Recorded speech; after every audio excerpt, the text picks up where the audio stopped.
Et bonjour à toutes et à tous, c'est Cheche. J'espère que vous allez bien, moi c'est nickel. Aujourd'hui pour une toute nouvelle vidéo. Et la saison 2023 de MotoGP est donc terminée. Et pour cela, nouveau format, on va faire le bilan de chaque team du MotoGP. J'essaierai de les sortir un ou deux vidéos donc par semaine si j'ai le temps. Évidemment, si c'est un nouveau format et s'il vous plaît, n'hésitez pas à lâcher votre plus gros pouce bleu, ça me ferait extrêmement plaisir. À vous abonner si vous aimez mon contenu, activez la cloche, notification pour être au courant de toutes les nouvelles vidéos qui vont sortir sur la chaîne. Je vous laisse sans plus tarder avec le bilan du team RNF Aprilia. J'espère que ça vous plaira. C'est parti. Commençons par Miguel Oliveira, le premier pilote du team RNF qui au championnat du monde terminera à la 16e position. Malheureusement, il a raté quand même le Grand Prix d'Argentine, le Grand Prix de France et le Grand Prix de Valence pour cause de blessures. Alors Miguel Oliveira, on était habitué de le voir briller quand même avec la KTM. Il a remporté quelques courses en MotoGP, mais malheureusement, il n'a pas été à un bon niveau, pas comme avec KTM sur cette après-là. Alors évidemment, c'est une première année avec cette machine italienne, mais c'est vraiment un gros pilote, Miguel Oliveira, et je le vois pouvoir jouer des titres plus tard en MotoGP. Évidemment, il faut que la moto lui convienne et qu'elle soit performante, puisque voilà, si la moto lui convient mais qu'elle n'est pas performante, il n'arrivera pas à aller toucher les plus grands pilotes du MotoGP à l'heure actuelle.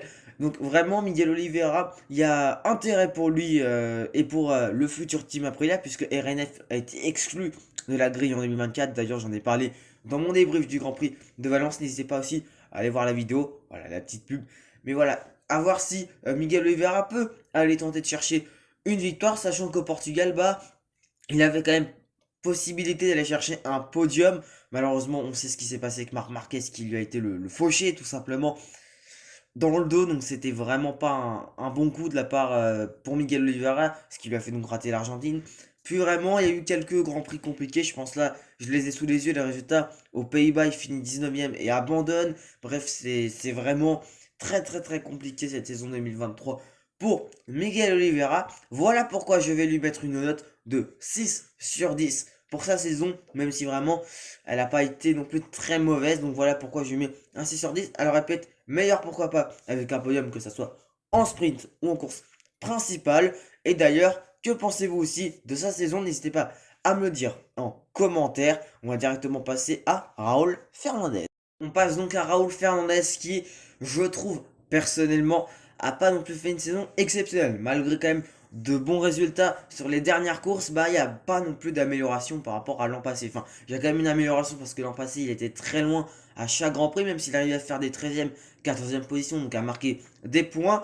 Mais Raoul Fernandez, il a vraiment pas eu de chance, que ce soit sur les Grands Prix où il n'a pas pu être présent. Alors, il n'y a qu'un seul week-end où il n'a pas pu faire la sprint et la course principale, puisqu'au Mans, il avait quand même participé aux essais, mais il avait dû déclarer forfait, ce qui avait donné Lorenzo Savadori, le pilote, troisième pilote de chez Aprilia, qui avait dû remplacer Oliveira, qui était le seul pilote du team RNF pour le Grand Prix de France.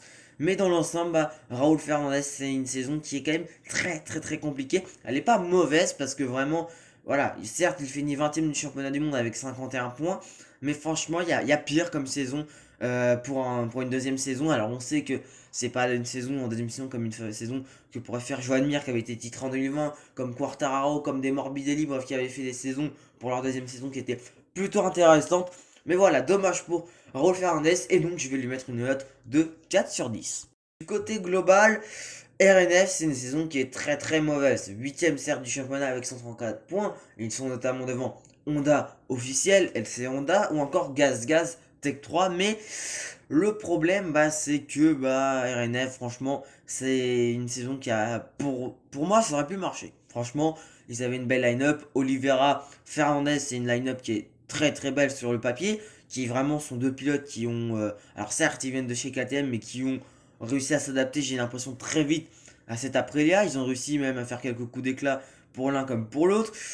Mais franchement, c'est très décevant pour un team qui a. Alors certes, c'était avec les Yamaha et ce n'était pas le même pilote, c'était Fabio Quartararo et Franco Morbidelli, donc c'était des victoires qui étaient évidemment sur une autre marque avec d'autres pilotes, mais c'était globalement le même team, donc c'est vrai que ça fait un peu de peine de voir RNF comme ça, surtout qu'ils vont quitter la grille en 2024. C'est un team qui, pour moi, m'aura quand même marqué dans l'histoire du MotoGP. Certes, c'est une courte histoire pour eux. Ils ont fait 4 ans, 5 saisons dans la catégorie Rennes, avec, ils ont quand même lancé Fabio Quartararo, ils ont quand même lancé un Franco Morbidelli qui était inarrêtable en 2020. C'était vraiment incroyable cette saison 2020. Après, ça s'est perdu de vue en 2021. Bref, je vous en ai parlé dans le débrief du Grand Prix de Valence. Mais voilà, tout pour dire que RNF, c'est une saison que je trouve assez mauvaise. Et pour leur saison, je vais quand même mettre une note de 5 sur 10. Voilà, cette vidéo est terminée, j'espère qu'elle vous aura plu. Si oui, le pouce bleu, abonnez-vous avec la cloche de notification. Dites-moi en commentaire si ce nouveau format vous a plu. En tout cas, c'était Chuchu, moi je vous dis à bientôt dans une prochaine vidéo.